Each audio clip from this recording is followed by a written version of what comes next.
Hey, everybody. Welcome. We are here just to basically hang out and have some fun. So, welcome to, I guess, my channel this time, but hanging out with my good friend tonight. Want to say a quick hello, Mr. Jason? Hello, everybody. How you doing, my friend? I would say hello to you, although we've been truthfully speaking all day today. So Yeah, yeah. that was kind of the culmination of this. I think we were chatting on the phone, and so had a last minute thought. Let's just do a live. So we figured, why not? There you go. Yeah, this is definitely this has been hours in the works, and that's about it. So, this has not been days, has not been weeks, just really chatting all day and said, you know what, we need to go ahead and just jump on and share and see who's in the chat maybe to share some ideas. So, Right, right. And we jumped on early. For those who aren't familiar, most of the guys who I think are jumping on are going to be people we know and are familiar with the community. But there's typically a 2 to 3 channel live every Sunday. So typically Sammy will do a vintage chill and chat, and then Alex Bowman 53 does his, and then for collector. So I actually reached out to Sammy to make sure we weren't stepping on his toes if he was doing one today. So we're in front of him. So we're 4 deep today. So. yeah, and we're just really jumping in. Just we've been kind of running through different topics, and we're like, man, I say this all the time. Like, we should just go ahead and either jump on a live or record this or make this, something. Have some folks on or whatever makes it fun, just to record and document kind of the thoughts and the process and what we're going through, because it feels like that's probably what a lot of people are going through, the same ideas and same concepts. So Yeah, that's exactly right. Like, we'll have a conversation on the phone. We'll be talking for an hour and a half, and inevitably we always end up with, well, that would have made a good show. So yeah, why not just do so, it? yeah, So that worked out perfect. absolutely. Yeah, and we got a few friends jumping in with us, which is awesome. So appreciate everyone that kind of last second we're just shooting out some messages and trying to let people know, but literally as impromptu as it gets. So maybe we'll do this once a month. I think this would be a really fun thing to do, and maybe invite some folks on to say hey and jump into the conversation. So Yeah, I mean, it's legitimately a hangout. Sam already took the chill and chat, so we had to come up with some kind of other name. But I think this is perfect. Yeah, we do it once a month. Well, we'll just wrap, kind of catch up with everybody. It's nice that we talk to people in text, but it's also nice to see people in face to face every once in a while. So that works out well. yeah, yeah, and I think that actually kind of like leads in. We were talking about the idea of uh, topics or ideas. I think it is always nice to have at least a little bit of a framework, even if you're doing a live and it's kind of a chill idea. There's still like a little a theme or an idea or concept to it, and that's probably what we're used to doing anyway. Because we're recording videos and we're saying like, here's the idea of this, and sometimes it's just pickups or random cards, but random cards is still a theme. So Yep. uh, I think it's important to have some kind of idea, and that kind of gets into the idea of what you just said. It's nice to see each other. And you're hitting the national. I was planning to hit the national, and I think that's one of the topics I can't come up with. Is this could take us an hour right here? We have no idea. Right. Some of these topics get broad when we want them to. Um, but the national, and you're hitting the national. I'm not. Uh, Correct. and I've been hitting auctions a little more significantly, and I am trying to be as bad an influence on you as I can possibly be. Oh, and it's gonna happen. Yeah, I mean, if we're calling this topic national or auctions, what do you prefer? I'm not up to speed enough to know on auctions. I can tell you just by combing through them, I'm thinking auctions. The, it, I will say this on the national, and then I'd love to hear your thoughts.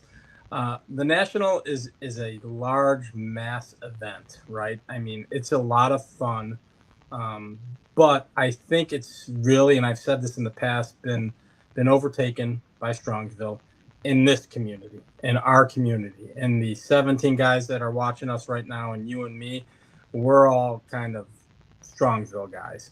We get to spend more time together. A little bit smaller show. The show is more focused to all the things that we like, and it's a smaller, more quaint atmosphere. So I love Strongsville, and you and I were on the phone today, and I said, quite frankly, Strongsville has taken over for me as far as where I enjoy spending my money if I had to pick a show. So the Nationals in my hometown, and it will be for the next 3 years, or 25 minutes away, Chicagoland area. And at the end of the day, I'm going to spend a lot less at this national, and I'm going to try and enjoy as much time with friends that I can. That's my priority here, as it is in Strongsville. But I know but I'm not looking that hard. If I fall on something and I will, of course, find something at the National. But I'm not geared towards this is what I have to have. Um, when we were talking, I know you had mentioned auctions.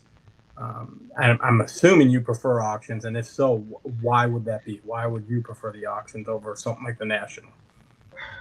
Well, I would say that's probably, if you compare it to Strongsville, it gets tougher. Um, but for me, and the way I collect, an auction is essential because it's stuff that comes up every few years. So if you miss it at the auction, um, my hit list last year at Strongsville, I was like 0 for 5. Like nothing was in the room. So I'm into stuff that's maybe not for auction this year, but if it's going to be there anywhere, it's probably going to be an auction. So for me, it's essential, and I think there's a lot of like conception about what the perception of an auction is, that it's going to be premium. There's a lot of eyes on it, but it's not that many eyes, and most of the folks are pretty intelligent buyers, so you don't really have a lot of people overpaying. Now, some of the cards go pretty aggressive, and you can tell there's like a collector. I was on a Geringer a couple auctions ago, and I was like, somebody's out there that's a Geringer collector, because this thing's going stupid. Right, So right. at some point you say like it's I'm not that big of a Geringer guy. I'm gonna have to bow out on that one, but it's fun and it's interesting to just have that other avenue, because it's stuff that never hits eBay. It's stuff that you'll walk the entire National and not see. Um, and there's deals that slide through. There was an Al Simmons that we were chatting about this morning, and Right. their expectation was a $500 bid, and it went out the door with premium everything for like 410. And there's 6 of them graded, so it's not a card that you're going to go and walk in anywhere and see. Right. I didn't, you didn't know the set existed, much less that card. So things like that, when they pop up, that's probably an auction only type option. So I'm always curious when people, are they card show people, or are they jumping in and hitting these auctions? And Yeah, I think it's fair to say. Obviously, I think I said it. I was on another. It might have been on Cardboard and Cold Ones. I have not bought from an auction yet. And yeah, it was Cardboard and Cold Ones, because you were in the chat and I was saying I got someone pushing me really hard. I've already combed through them. I'm not at the stage that you're at in collecting, right? It doesn't have to be super scarce, super rare for me. I'm still kind of, Neil puts it real well when he was on Cardboard and Cold Ones. He called himself a type collector, and I kind of feel like that's where I'm venturing into right now. I want to get a card from the set. If I enjoy the set, I want to get multiple of players that I enjoy, and if I can add new players, that's what I want to do. We were talking today, yeah, and I said a perfect example is I did not have a 1939 Gaudi Premium. I didn't have any Archie Vaughan, so I killed 2 birds with 1 stone. I get a fantastic player and a fantastic set, and that's kind of how I'm focusing right now. I will say I veered a little bit.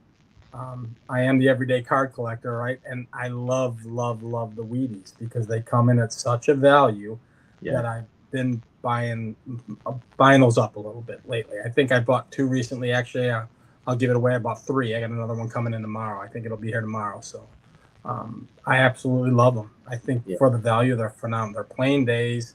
The images are phenomenal. The write-ups are phenomenal. It's everything that I love about that I would love in an actual card. So why not collect that too? So. Yeah, I agree. Yeah, they're a phenomenal value. I mean, the last Jimmy Fox I picked up was him having breakfast with his kid, and it was like $80, $100, whatever it was. I mean, it was extremely reasonable for a Jimmy Fox item, for sure. So right, yeah, no, that's definitely. I see Killabrew Kurt is asking, will Strongsville ever expand to both arenas? If so, will that make the show better? You know what? I don't know if it will or not.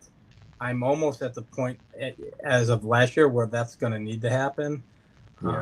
I think the intimacy is going to go out the door at some stage of the game, because we've hyped it up as a small community here. There is, we're a small community, the vintage baseball card community on YouTube. But at the end of the day, you get 20 guys talking about the same show, and people click in. So it's going to happen. It may, in 2 or 3 years, it may not be as intimate. And, I saw him just jump on, and I guess the guy you can blame for that is Chris from Missouri, right? Because he was the first guy kind of hype it, the mayor of Strongsville, and talk about it. And But even last year might not have been as intimate as the year before, but it was still phenomenal. And I'm hoping the get-togethers and the camaraderie is similar at the national, but I just know because of where it is and the size of the show, we're all going to be spread apart. At Strongsville, we're all in the same hotel. We're literally bumping into each other. It's a matter of, hey, let's go have a drink, and you just literally walk 5 feet. So, Yeah. That intimacy is phenomenal. But yes, as far as national and auctions, I'm willing to say in the next year or two I might be leaning towards auctions as well. So I just haven't taken that dive yet. Yeah, I think as we'll keep sending screenshots to you so you can see what's out there and Right. show you where it ends, and you'll be like, okay, well, I probably should have been the one to win that one. Right. Yeah, and it's not all crazy, super scarce stuff. I mean, they have 1966 Topps cards. It's a little bit of everything for everything. It's just what you're diving in and looking for, and that's why our friend Joe said, I really didn't bid on anything for this one. There was nothing that was, it was super exciting. Or there'll be other ones where he's like, yeah, I bid on 3 of them, but they all went too high. So it's you watch, you look for a deal, you find the right time, the right item. But the 2 I picked up, one was I think a good price, and it was one that was on my list, and the other one was never going to show up again. So if I didn't buy it, I would have said I just don't get to own that one. So I went ahead and found a way to get it. So yeah, to be honest, to pull the curtain behind everything, Aaron and I chat quite a bit, almost daily, and the initial thought of this live was going to be, well, we'll do a wrap up on the auctions, but they just wrapped up, and you don't have what you won yet. So we're gonna, we'll figure that out maybe down the road. Maybe in a month when we do another one, we'll plan it a couple days after an auction, or 2 months, and maybe I'll dip my toe by then. So it'll be a post auction conversation at that point. yeah, I think the lives that are done where it's kind of like watching them it's a lot of fun, and it's really interesting to see. But it is the awkward thing of if you start kind of saying too much, they're going to notice like, oh man, I love that card. Like, well, Right. like, dang it, I just brought someone in that's going to start bidding on it. Yep. If you do it only in extended bidding, you have to actually have been in the bid, so you don't get to Right. I do like it at that point. But yeah, you don't want to necessarily draw attention to something you're actually trying to make a purchase on. So. Exactly right. Yeah, it's interesting. It can be a challenge for sure. But very, very cool. So yeah, I'll hit a national again at some point, but I think strictly for the social aspect. I mean, like if I went there with $100 and found something cool, that's fine. Yeah, I mean, it's your hometown for all intents purposes. I mean, it's not, but I mean, you're a Chicago. I'll call you a Chicago kid, even though you're technically Indiana. Yeah. I always tell people that. I'm like, Aaron was closer to the city than I was, theoretically. Yeah. Growing up, he was closer than I was. So, yeah. But yeah, just like you said, the camaraderie and the social aspect. That's what it's going to be that for me this year, I think. And I'll pick up something, but nothing massive. Nothing. I'm not going to be. I'll love whatever it is, but it's like I said, most of my money's going to go towards Strongsville already, I think. So actually, it looks like, and John's got something. We heard the show already asked for both arenas, and the venues declined. Oh, really? I would almost think that. I mean, that like as a business person, the idea of like opportunity cost. If you tell your regulars that you're closed for an entire weekend, I mean, they have to be closed for multiple days for setup and then cleanup and everything else. Like, I would think they would have a 9-month impact of people upset. Yeah, that's a valid point. I think we look at it from our lenses only, right? We're the vintage card guys. Oh, you could put this in all, but the reality is it's an ice skating rink. So they don't need us there. Right. They don't need. It's there for a completely different purpose. So no, that makes total sense. Yeah. So it's interesting. Yeah, it's different to sit in a different seat and think about it in a different way. It's not our show. Right. It's their ice rink that just happens to let us go there. So it's different. All right, let's jump. I just picked a whole bunch of different topics. Anything you wanted to grab? No, you rattle off the topic and we'll start chatting. All right, cool. Let's go trim cards. I know we both took a look at that. Yes. So that was a conversation we had like the other day, right?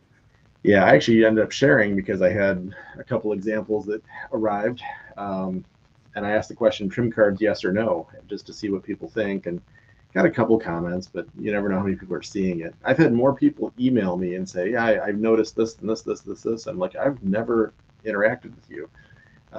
So like they're out there, folks Okay. are out there, like, seeing and consuming and thinking about it, and they just maybe didn't want to comment or didn't want to, share their answer publicly. So that's always fun. It's fun to get that email and have somebody just break down 2 paragraphs of what they were thinking, which maybe that's why they didn't do it too. It's more thoughtful than a sure, no. Right. Right. But what's No, your thought? so it's funny because I might veer a little bit here. I am completely and 100% fine with trim cards as long as they're authenticated. And even quite honestly, and of course I didn't grab it. I grabbed some stuff, but I didn't grab it. Even if it's not authenticated. So here's where I'm going with this.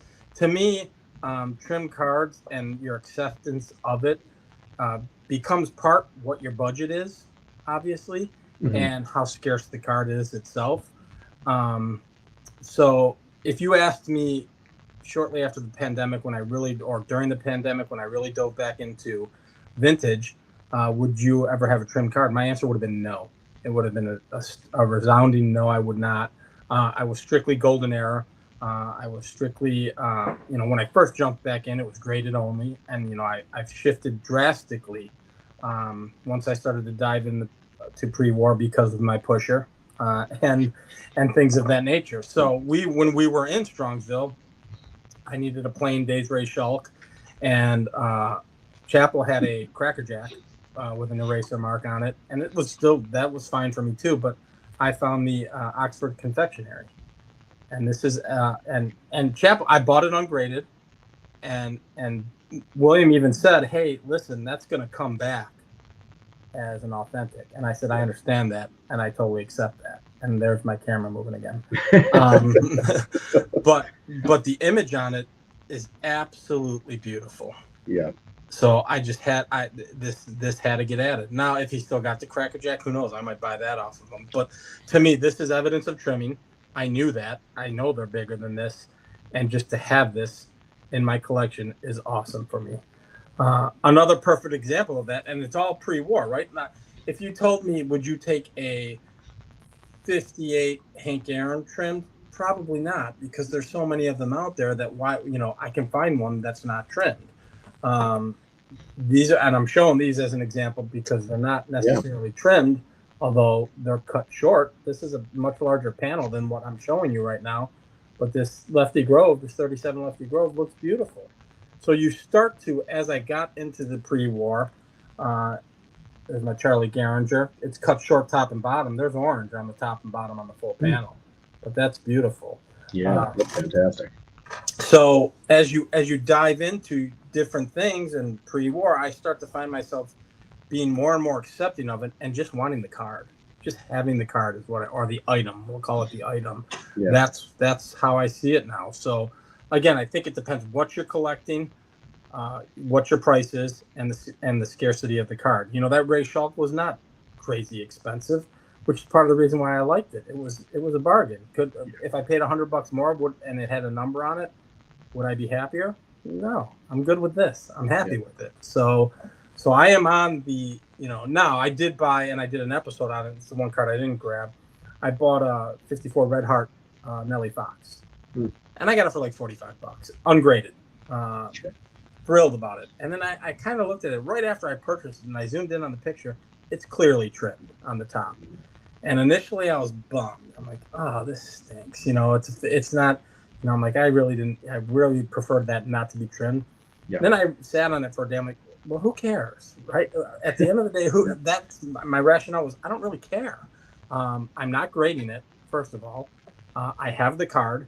It still looks great. So it's always going to be in my collection.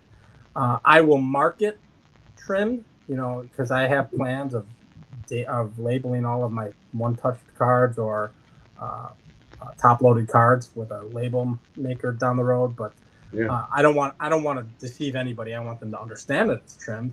Right. But for me, that's all I need, and I'm good with it. So I'm yes on trimmed cards. I'm okay with it, depending on what it is. Yeah. Yeah.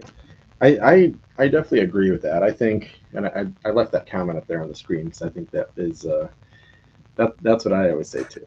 I may have been Yeah, close I here, know. but I definitely don't sound nearly as Chicago as you do. So I'm finding that out through YouTube. Everyone's like, "You got an accent." I'm like, "I do." So, yeah, yeah. You live in the Chicago bubble. You sound pretty non-Chicago because there's some hardcore Chicago oh accents yeah, yeah, out yeah, there. But yeah, I think yeah. on the national stage it's a little more noticeable. That's all good. Um, no, I tend to agree, and I think you're exactly right on. I think two things that changed for me is one, going to pre-war where there's only X of them around instead of there being thousands. So, yeah, a 62 tops that's been trimmed is kind of upsetting, and you wonder why they did that. I feel like when they're trimmed and they're a 1920, you almost think like maybe somebody put that in a scrapbook, or maybe somebody would fit that in their wallet and it just fit better, so they just cut it up so it fit better. Like they weren't thinking about it as, let me manipulate and try and make this look like it's a PSA 7 and they'll trick somebody in the card shop. Like that wasn't the motivation. And then the other thing I think is like those Wheaties, all the W cards, like Mangini always says, like, why do we put a Right. number on a hand cut card? And it drives me insane. I have that, I should have pulled that. Um, what is it? A Bazooka Musial. I sent it into SGC and it got a 7. And after reading some of the descriptions, they said if you would have sent the PSA, they would have gave it authentic because they have a slightly different rule as to how much border they want to see and what that stuff. Like, oh my gosh, like Right. nice looking card. Let's call it that. Right. Hand cut cards getting the authentic versus the number. It's Yeah, insanity to me. That's been a topic that was hot for a while there. But yeah, I don't get it. Um, I wouldn't mind, there are some stuff that I wouldn't mind it getting some of these things graded down the road possibly, but I would simply say you can ask. I just want it authenticated. That's all I yeah, want. I don't care about minimum size. I don't care about if it's been trimmed or not. I yeah. want to get it authenticated. So, Gotcha. but yeah, that switch was fairly recent for me. I mean, you and I again, we were on the phone. I don't know, a week ago. I was Yeah. showing you some cards that I'm looking at, and I said this thing is trimmed, or it was hand cut, and I'm like, this thing is cut way short. You can Yeah. tell it was a Eddie Collins strip card, and I said, it almost looks nicer. Yeah. It almost looked nice. There was a card, and I think it might be. I wasn't following it too closely. For those who aren't familiar, it's the 49 All Stars, right? Is it the Yep. 49 All Star photo packs? Yep. There's a Jackie Robinson out there that's trimmed, so there's a white border around it. The non-trimmed and ungraded are going on eBay for like $1,500. That Hmm. trim one that's authenticated, I think it's $300, Yeah. and it's only the white edge. It still looks fantastic, and it's still a 49 Jackie Robinson. So, Yep. if you want, if you want to save some money and that doesn't bother you, that's where you got to go. You gotta. I mean, it's perfect. It's a fantastic image too. Yeah. Oh, for sure. Yeah, I definitely agree. Let me get wrong hand. The 49 All Star photo pack is right there. That's Ted Williams. Yes. Yeah. You got a So couple, right? I think you have a couple. yeah, yeah. Yeah. I've got 3 or 4 of them now, I guess. But I was going to show just. I mean, this is what kind of stemmed the conversation of trimmed or not, and that's Ross Young, Ross Youngs, whatever they want to incorrectly call him. And then I picked up also a Ray Schalk. And the thing that kind of triggered me was these were about half of what a halfway decent one would have been. I Right. mean, the value on them was crazy. And then it got me thinking, like I showed you this one before we jumped on, but Willard chocolates, like those are not easy to come by. So just to find any Walter Johnson, like, to me, Right. that's one of the coolest images holding a bat. Like that's anything Walter Johnson's awesome, but that thing's super cool. Um, so I'm okay with it when it's those. And I was thinking, like, do I mind it? I mean, like the conversation. That's why it's always kind of fun to talk. You get into the hand cuts. Like, at what point do you say, like, well, it's hand cut? Because this is one that to pony into like kind of the next conversation idea of have you ever overpaid for something? And that's a topic that we kind of Yes. spitballing because I feel like there's a lot of what I say. It's like Mayweather, where Mayweather, Yeah. I never Floyd lose. Mayweather. Like, no, you don't. You're absolutely lying at this point. You've definitely Right. lost some bids. Right. You're betting on every sporting event going on. Like, there's no way you've won all of them. Right, right. Yeah, if you're that much of a genius, you didn't need to box and get your face kicked in for that. Yeah, yeah, You could have just gambled and made the millions. yeah. It really is. It's crazy, but I mean, something like that. Um, to me, I mean, the border aspect, yes, it probably does look a little bit better with an actual border, but they're tough to find, and they're, I think looking backwards, I probably paid a little more than I should have for this card. Um, but we're just talking about like kind of the hobby, the YouTube presence, you're almost like a public figure to some degree, and I feel like there's um, maybe it's just the focus. Maybe folks don't want to focus on that, but the transparency aspect, like, yeah, I think most of us probably bought something and said like, I think I might have bid a little couple pennies too high, or I went to the card shop and I didn't notice that crease, and my six is a 3, and So I kind of talked about how you transition, or how at least I transitioned in collecting, going from, modern to somewhat vintage, and then full blown golden era now to pre-war. I purchased this ungraded 1954 Yogi. It was ungraded. And again, there's the camera over. I sent it to PSA. First time I've ever sent to PSA in my life. Hey, look, we're getting a close up. There we go. Look at that. Your camera is dialed in right now. Yeah, I had to actually, I was looking up some of my purchases. So this is a beautiful card. There are some creases in the lower corner here, right here, which I didn't notice when I bought it. I paid, I had to look this up because it's been so long. I paid $82 for the card plus grading, call it 20. So you're into the card that ended up getting a PSA 2 for $102. So in my head, I'm like, all right, I'm underwater in that card. Like I clearly thought I was. Again, it doesn't matter to me. This is my 54 Yogi forever. Yeah. I don't really look at comps and prices that much. I'm not that deep. I should when I'm buying. I will maybe a little bit, but once the card's in my collection, it is. So I figured this was overpriced, and then I jumped on eBay, before we did this live, and like, well, that's kind of what twos are going for, like 110, 100. I ended up spending roughly 100, call it 105. Yeah. So I'm sure you could probably find a 2 at 80 or 75. So then I'm like, all right, well, that's an overpay for me. But we were talking. If you're overpaying, depending on the card, if you're overpaying because of scarcity, that's just, you got to buy it. When are you going to see another one, right? We've had that conversation too. When are you going to see another one? Buy it. Yeah. There were plenty of these out there in the world.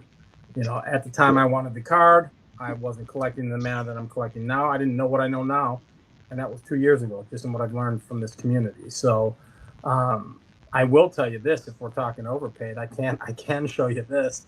Everybody, for those who do know what I collect a little bit of everything. I dabble in modern. I've kind of backed off drastically, and this is one of the reasons why. I overpaid for every single one of these cards. Every single one of these cards. And you know why I overpaid? Every single one of these cards is a Wander Franco rookie card. Oh, no Todd Zeals in there, huh? No, all Wander Francos. Oh. All different types of Wander Francos. And it's perfect that we did this live, because I think he just got charged like 2 or 3 days ago. Oh. I didn't. There were 2 cards that I wanted specifically. I couldn't find them in my box. My cards are a mess right now. But I wanted as many different variations of the Wander Franco rookie cards that I could find. So if he had one, and these are all base, I went out and bought it. I ended up buying a slightly more expensive set, 2022 Inception. I bought his base rookie, and I have it. I don't have it in the stack. I paid $22 for it. So it's not like I paid $10,000, right?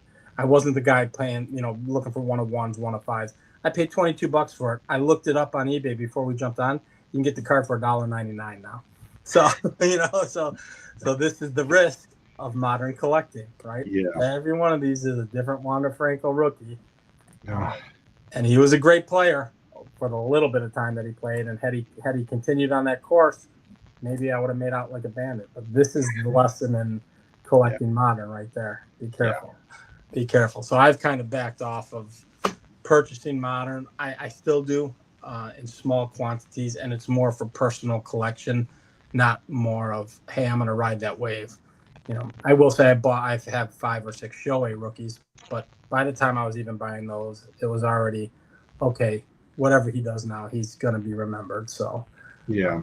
but you want to go out and want to gamble on those rookies? There you go.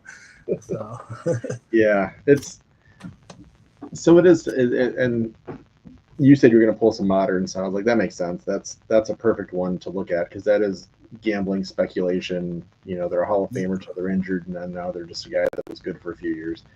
Um, when you're playing with modern, it's a whole different, you know, field to consider, and I think that's where we all started. I mean, you know, I throw out Greg Vaughn and Todd Zeile and Greg Jeffries, and like those were Todd Van Poppel. You know, those were all the names that were supposed to be 20-year All-Stars and played for 20 games. But for me, some of them I've overpaid for is when I stretch outside, and this is, I mean, we're hardcore baseball, but when you right. stretch outside of your comfort zone, and this is one I wanted. I have the full Bobby Orr run. He's the one hockey player that I really collect intensely. Um, it's a BVG, so instantly you should be getting the BVG discount. I don't think I did, and I had to pay some additional tax, tariffs, whatever, duties coming from Canada. So that kind of nailed me on the end too. But when you start getting into stuff like that, I feel like when you leave your safety net of what you know, you're more likely to overpay. So I tend to look at it almost like tuition. Yep. Maybe it's because I'm out of college, and that's kind of you actually have to pay to go there and learn and to do homework and to be put through a little bit of learning process. And I mean, that's kind of what it is. And you go to a show and you learn, like, okay, I need to not work this way. I need to not make that impulsive purchase. And we all still do it. I think I made a couple of trades, and I think one I did real well on, and one I did like, probably should have done better. But you learn. I mean, that's part. Yeah, and that's part of being that's being fluid in the hobby, right? So you trade, you'll sell, you'll switch things out. I don't. I'm not quite as fluid. There will be a point in time where I get that fluid, but I just want to, you know, what we do in this community is what I think the hobby has done, and this is now I'm going to throw an opinion out there. What I think the hobby has done is it tries to quantify things that are unquantifiable.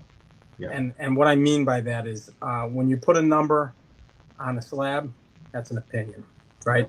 And that has gone to the moon now. Grading is just insane and how people perceive it, but it truly is an opinion.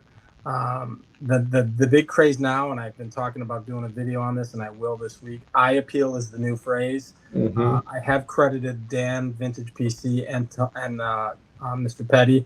Eye appeal, and I think Dan said its own appeal, and Petty said it's my appeal. My eye appeal is completely subjectional. So what is you know, you don't get to tell me what my favorite color is, so you can't tell me what good eye appeal is. You know, at the end of the day, it's what I like. Do I accept off-center cards more than like Dylan does?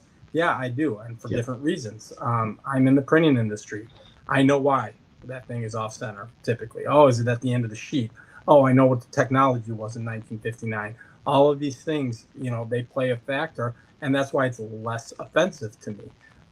Even the, you know, that people call it the snow, the picking and the ink, and all of that is less offensive to me because I know the process and I understand why it's like that. So, so eye appeal is, you know, I truly is, Mr. Petty, my appeal, and I will do a video on that sooner or later, but.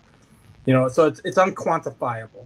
It really is, and we start to fall into this category of, you know, trying to put everything in a quantifiable realm, and it just, to me, it almost makes the hobby a little less fun. I'm not worried about the number.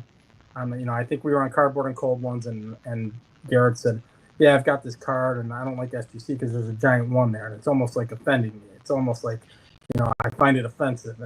And I agree with that statement. And you know what I would say to that? Then, well, then don't grade it. That would be my next statement. If it really bothers you, then don't grade it. You know, and I'm leaning towards that realm a little bit. I don't get too opinionated, but lately I've got a lot of thoughts. So yeah, well, we were joking. I mean, I said if we really wanted to have a successful show and really get the most eyeballs and be the trending cool kids on the block, we would just call our show PSA, SGC, reveal, card show, rant. Like you just use all these like You're buzzwords. right. See my card room at the card show, PSA, Yeah, SGC reveal. yeah, Yeah, all scammer that sort of alert. stuff. Yeah, like you throw it all in there, and eventually, and sometimes it is just the title. More people click on it and look at it. But this has been such a hot topic, and we were, I've seen people talking about like the hobby. Maybe it's just maybe I said it out loud. My phone's picking it up now, so YouTube's feeding me stuff in my recommended videos. But just what's going on with the hobby? Our prices dropping? Our prices going up? Or what's the outlook for the future? Of all the risks, I think grading is one of the greatest, because I think as you start to get a more exact or more precise, or maybe just a more wide understanding. I have 8 like cards that were graded as an 8, and I look at them like, why isn't this a 10? Right. And I have 10s. I'm like, why can I see flaws? Right. So, yeah, I don't know where to go with it. So right. For me, there's just that would be the risk. If you were to take every 10 and be like, well, we just used AI to grade your card, and it turns out every 10's a 9. Like, well, right. What does that mean? How much money was lost by and I think what we're talking about specifically probably affects modern collectors much more, right? Specifically, if you're flipping and turning based on that number. But the reality is there's truth to that. So that has been my opinion as of late. I'm not in a rush to grade stuff. I will grade certain things. Obviously, I graded the Ruth, and you and I were talking today. If there are certain cards that if I purchased them, I would grade them, and I would say it's probably more for protection based on what the set is and just wanting to have it protected. Now, can you purchase protection? Yeah, you can. There's stuff that I have here, part of my pre-war pusher collection here. And lately, a lot of it's been ungraded, and I'm going to be quite content with it in the top loader. Doesn't need to go anywhere else but that. So it'll depend on the player. If I get a Ruth, if I get a Garrick or DiMaggio, I'll buy it ungraded, but I might grade those down the road. Yeah, I agree. I mean, there's some of them I feel authentication. At least you're hoping it's going to be a real item. But I just picked up 4 of these. These were all kind of actually 3 of them. One of them I picked up separate. But I mean, that's as pre-war pusher as it gets. Yeah, the batter's up. Yeah, and I mean that was $50 some. What's the grade on it? I don't know. Don't care. Really interesting. There was a card that I was bidding on, and my bid was fine. I was okay. It was like 6-7 days to go, and I looked at the description, and it said, excellent to mint condition card. And I looked at the picture. I'm like, there's a pinhole. Right. And this is one of the big credible eBay sellers, and I was like, yeah, I mean, I'm okay if it ends where I'm bidding right now. Like that's actually still a win. But if people are bidding on the description and not on the actual image, like this is going to get stupid. I'm going to lose this really cool card. So I messaged him and I said, hey, just heads up, there's a pinhole in this thing. So either your description needs to change, or like I'll just buy it if you want to do it right now. But they said, we'll take it down. We'll relist it at some point. I'm like, all right, I guess. Of course they will. And won't change the description until you go back and look at it again. I know. They'll probably try and slide it through and be like, this jerk is out here. Like, right. Yeah, it is tough. It's knowing, I actually pulled the trigger on a few more of these things. And I'm only showing these because these get harshly graded all the time. In fact, I think, well, this one's actually classic. This thing in a 5 or 6 just went for a comma. Really? Yeah. Is that lefty? That's lefty, right? Yeah, and it's high series. So he has 2. So I think it's like 1 to 80 is considered like the lower series and the more readily available. So that's one you pick up for $100-$150. This one there's not nearly as many of, and luckily mine had all this going on in the back, which I like 7-Eleven. So I mean, advertising Slurpees to me, I'm like, that's awesome. I'm good. But that was, I don't know, 20% of the cost of one that's in a nice condition. Right, and I'm telling you right now, that's the next level for me. I know you actually enjoy the writing on some of the blank backs. I do. I'm starting to kind of lean towards that too. if it's knocking the price down and there's a story behind it and trying to figure out what that story is or imagining what that story is, that's cool to me. So I'm good with it. Yeah. No, I think it's super cool. I'm trying to see if there's anything else I have with writing on it. I'm actually shocked when I look through. I mean, that's another one I picked up with writing on it. Um, the Hornsby in that Yeah, set, it's beautiful. and it's got just a little bit on the back. So this one's not like a cool story of someone like writing their name. I just came across, and I know Dan was in here earlier, if he still is, but um, he commented he was like laughing at my Jeff one, my 1969 Topps uh, Nolan Ryan on the back. Somebody wrote Jeff, so every time I look at that card, I was thinking, like, damn it, Jeff. Like, what's Jeff doing? Right, his name on it. So, but in I see. 1969, that was cool. Like, no one did that in Right. 2022. Like, Right. I'm there since it was worth nothing, so it's just kind of fun. I see that Blue Collar Cards is asking who was the first batter up card of. You had a, yeah, you showed one. Was it the Oh, first one that you showed? Was that Lefty first too? one. No, the very first one was Chick Hafey. Okay. Yeah, yeah. Sorry. Yeah, a Chick, and then the other three, just for posterity, there was Lefty, and then oh wait, no, I messed it up. I was still right though. So Lefty Grove and Lefty Gomez. Lefty Perfect. and Lefty, I could stutter and still be right. And then Al Simmons Yes. with White Sox there. I don't know if that's ever gonna like show up quite clear, but yeah, that's a White Sox era. So Do you know what determined what color? Because clearly, I mean, if you know anything about, and most of the vintage collectors understand printing to a base structure. They're one color, and it's picked off of the 4-color process realm. So you're either going to get a magenta card, a black card, a cyan card. I don't know if I've seen them in yellow because you barely see the yellow.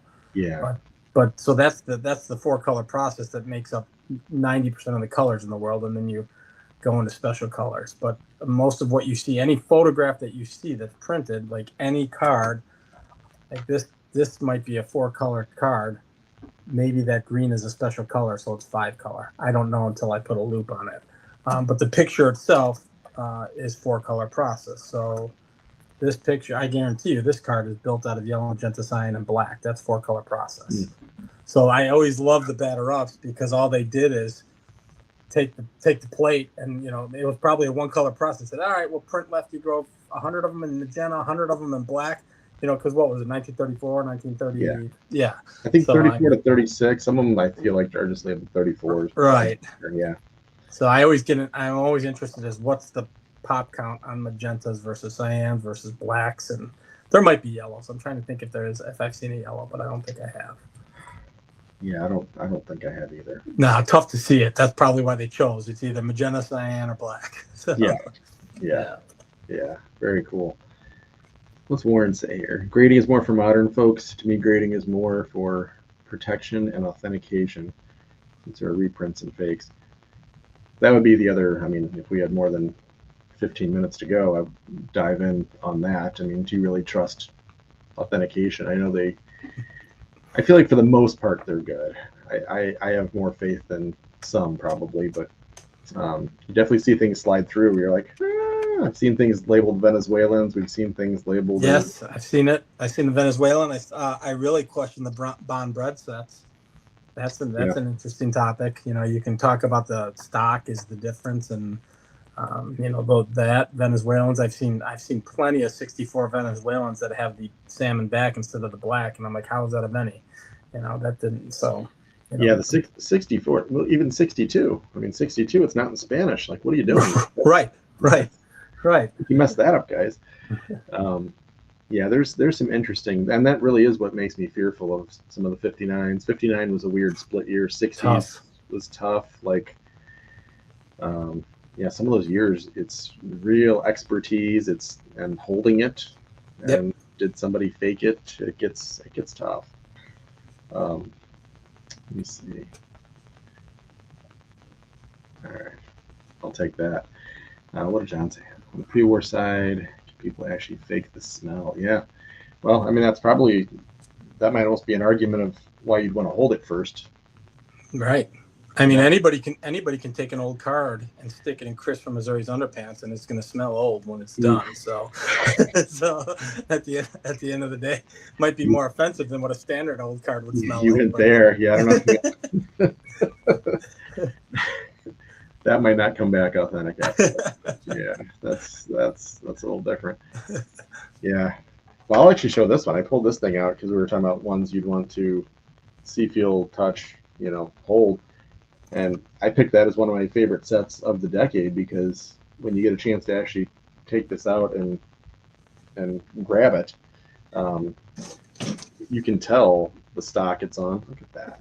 Yep. Same idea. Yep.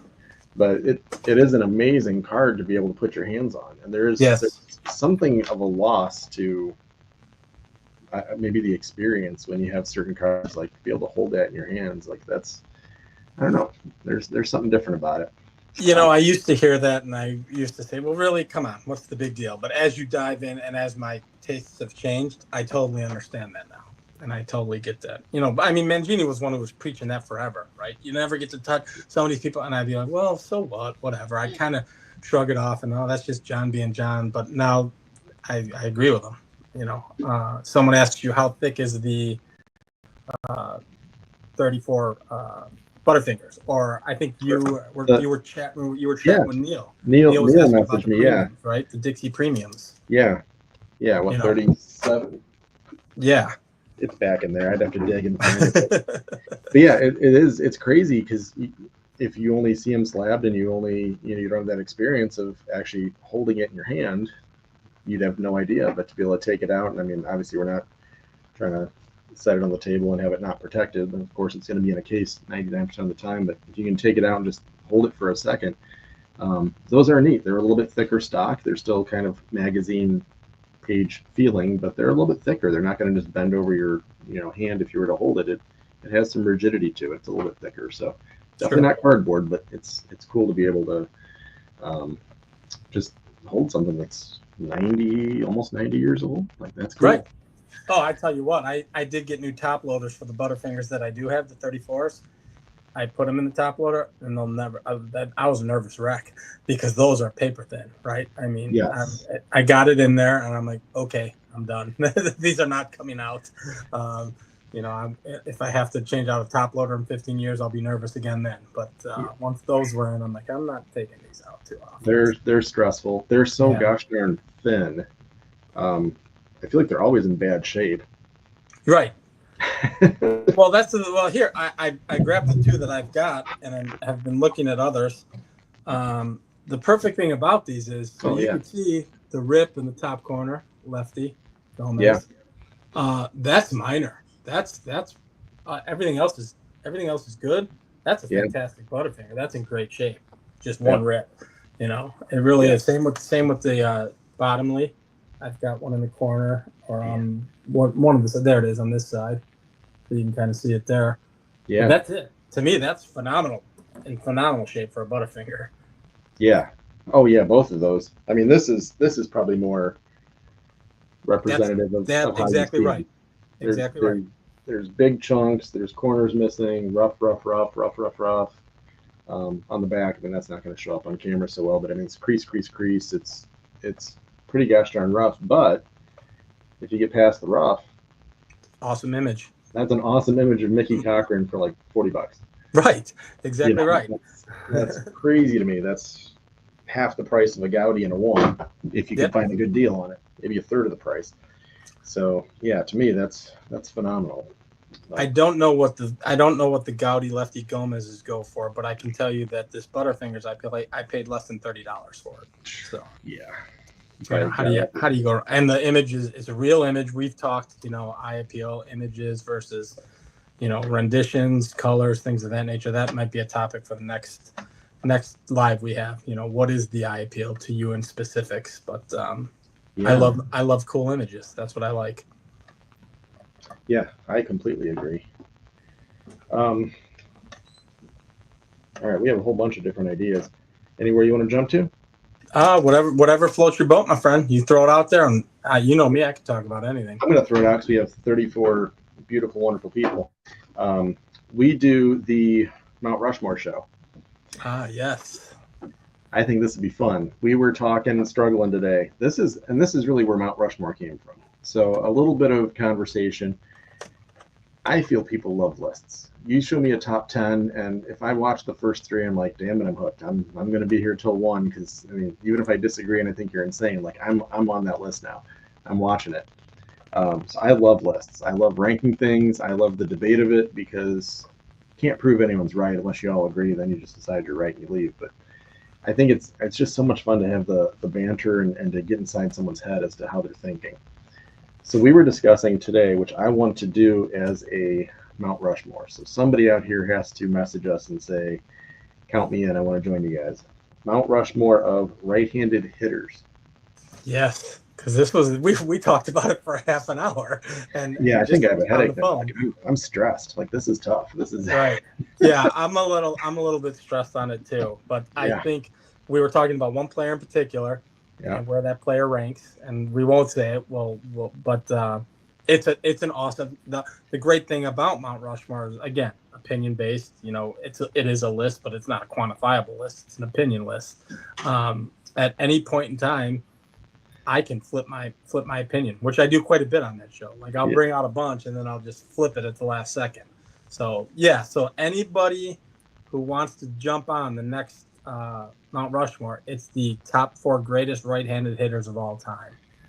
So, and all you have to do is have a card. Doesn't have to be a playing days card, as long as you have a card of the player, and then a bunch of honorable mentions. So, if you guys have mine or Aaron's phone number, or you can reach us through the channel. If you're interested in being on it, we'll plug you in and go. I see Sammy down there. Look at this. This guy's going live in 7 minutes here or something, 10 minutes. He's over here commenting. See, this is actually what's cool and fun. Immediately, there's folks throwing in some answers. Yep. So Nellie Fox was actually a lefty. I'm just giving you a hard time. Jimmy Fox 2 X's, but I'm just being a jerk. Steve Jeltz, clearly. Wander Franco gets half credit, right? But no, it's really like as you dive in, it's tough. So if anybody is interested in joining us for that, I think that'd be a lot of fun. Thank God for honorable mentions. Like if you didn't have you had to get it forward, you're just done talking. Like that would be rough. Well, I think the main question, or the question that was posed, is because what we collect, we rattle off players, and it's of the era that we collect. Yes. And then I simply said, hey, what about guys from the 90s and 2000s? And there are guys out there, one in particular in my mind that I know. Once you said like guys we collect, I'm like, we got super modern. We were counting guys from the 70s. Like, right. So, the ultra modern for Aaron is 1973. Yeah. If I was alive, I consider it to be way too modern to collect. So it's kind of tough that way. But you're right. There's another guy that would have a real solid argument. Really, maybe 2, but one of them everyone hates. So maybe that guy doesn't count. But it's interesting. Right. Right. And then I'm watching the chat, and there's a couple that you and I didn't even mention. And that was a 20-minute conversation we had today. Yeah. Oh, yeah. Just that. I'm legit stressed. Yeah. And do 10 episodes. Yeah, that's probably pretty realistic. I'm gonna let that breathe. If anybody wants to join us for that or any topics similar, I'm game. Yeah. Baines hits lefty. Yeah. I will throw this out there because I want this to carry over into Sammy's, especially since Sammy's here. I had this as a topic because I'm going to keep revisiting. Oh, yeah. I like this one. I hope he's still on. He's probably jumping off in a minute here. He's probably jumping off. So carry it over to the chat for his live because I think this is important. He needs to bridge the gap. He needs a 20s to 40s player. You can't go from Mathewson to Mays. You need somebody else in there. And I know I was pushing it last time, and I appreciate everybody throwing out ideas, but I've been just jokingly harassing Sammy for a bit. You can stick, I keep throwing out Yankees, and he's like, I'm not going to switch over to the Yankees, but he wants to stick giants, I picked this thing up, and this is super cool. I don't know if I've shown that even on my channel yet. Maybe I did. Maybe I didn't. I don't know. But that's his real rookie. That's probably as big as it really gets for him. So his collecting his run isn't insane. R315. Carl Hubble, and he's got a lot of great stuff too. Again, he's got a couple Dixie lids. He's got a premium. Yeah. He's, there's a lot of cool stuff out there for you. Mel Ott was another one. I know John threw out, but Hubble and Ott are the first ones that come to my mind. And then if it's not a matter of bridging the gap and it's just collecting another player, what about the battery mate of Christy Mathewson, Roger Bresnahan? I was showing you the T205, and you've got the pitcher. Why not collect the catcher as well? And he's got a lot of cool stuff. His M101-2 is out there on eBay. That's a beautiful image. So there's a lot of stuff out there. But yes, what we need to do is pressure Sammy in 8 minutes as to what he's collecting next to either clear the gap of his current collection or who his next player is. So I like Neil. Sammy's still here. He said Bresnahan's not a true giant. So he's a Cardinal then, Sammy? Which only makes Jason happier to hear. Right, exactly. That's not pushing it away. You got Joe out here saying T3 too. That's a good call. Hey, we know that guy. Yeah, I've heard of that guy before. I'm going to go back here though. Bill Terry that's a damn good call. That's a good call. That is a good call. Yeah, that's a different angle to get in there. Although Bill Terry's got some diversity to him, so yeah, I got to keep working on Sammy. That's like a mission of mine. So, are you looking at Joe's comment? Yeah. Yes, I saw that. I saw that instantly. It's getting close, man. Coming off of a baseball game yesterday and auction night. Yeah, after auction night, 7's about it from the Eastern time. That's all right. Joe just woke up like 2 hours ago. He's ready to go rock it out now. yeah, no joke. Yeah. All right, TJ, that's. All right, so we got 6 minutes left. I'm looking at the topics here. Where are we going? We got Sammy. We got pre-war pusher showcase. Well, every card I've been showing lately is the pre-war pusher showcase from Influence. Trimmed cards. I noticed you did put here, which I found was interesting. Okay to take a break.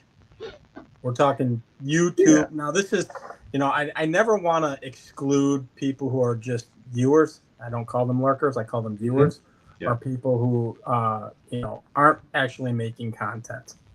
Yeah. But, we were talking about taking a break, right? Is it okay to do so? And I think as a community, I think sometimes the content creators put too much pressure on themselves. And my personal feeling with that is it's 100% okay to take a break. I know for a fact, I try to be consistent. I'm not as regimented as some of the other channels. Sammy's got a schedule. Sammy puts stuff out. For collectors, John and Theo are working their rear ends off. I just get an idea in my head and I go, and that's it. And I want to keep it that way, because for me, it's about having fun and doing what I want to do when I want to do it. I know for a fact there are times where I've gone 7 or 8 days without making a video, and I'll make a video, and the first thing I'll say is, I apologize, guys. I made a video in 6 or 7 days. This is why, right? But I've even gotten past that now. We all have lives. We all have things to do. The last thing I want to do is add more pressure to myself based on doing something that I'm doing for fun. So taking a break, sure. If it's a month, if it's 2 months, you don't even need to, do I need to tell anybody or do I just do it? Hey, it's been a while. You just jump back. That's kind of how it is. But I feel like sometimes we get so wrapped up in this and people are working hard. John said that's how he approaches his channel. Yeah, John, but John works extremely hard on the For Collectors channel. Him, all of them, Sammy, Dan, all of them. You're double dipping now at this point. So you're working harder than most people. And it's all right to give yourself that break, man. You've got to do it every now and then. You're pretty consistent. You're not, Yeah, I binge though. Like we've talked about it. I pre-record and I'll do things, but that's one of the reasons I try not to do as many like recent pickups. I'll do like a monthly recap and show 20 cards I picked up for the month, but I'm not like a Tuesday pickup guy, and I think this comment was fantastic too. Taking a break right now, I think flipping it from being like content creator, I'm not making videos, just throw it in the hobby life of, if you're in weeks where I work a ton of hours, I'm not shopping for cards, or I'm not going to the LCS. I'm not hitting card shows. Like I'm busting tail for life to work. So Right. I mean, you're just not buying cards for a couple months because it's peak season. It's money making time, or it's slow season where you're kind of conserving and making sure life's being met. So this is all supposed to be fun and extra, whether it's picking up cards or making videos or whatever it is. So Right. And I feel, I always want, I actually, it's funny because I was on Greg's channel, Midlife Cards, not too long ago, and we all chatted. Chris was on the chat. We all chatted for an hour or two after we did the recording of the live. It was live actually. And my first question to Greg was, "Man, you're moving a million miles an hour. Like, don't you ever just want to yeah, just decompress?" And he works hard, and I actually told him, I said, I can never do it. I don't want to do that. I just can't. I want to. I think I said to you when we were chatting on the phone, my channel is a success, and it sounds so cliche, but it's factual to me. The whole point of doing this was to learn more about the hobby, enrich my hobby experience, meet new people, make new friends. That's already happened.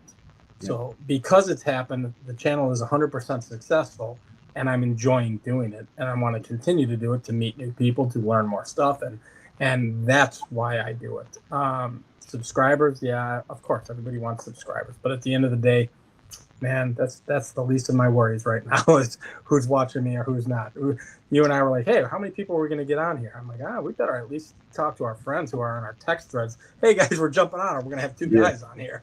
So, yeah, yeah. There's four of us. That's still twice as many as when I just talked to you. So that's cool. right, We're good. right, We're totally exactly good. right. So But yeah, speaking of but timing, it's 6:59. I don't want yep. to cut you short. We'll probably keep chatting, but thank you all for joining us. Jump over and check out Sammy immediately, and yeah, continue on your evening. Thank you all for joining us. That was Thanks, guys. appreciate y'all. We'll catch up with you next time. We'll keep chatting.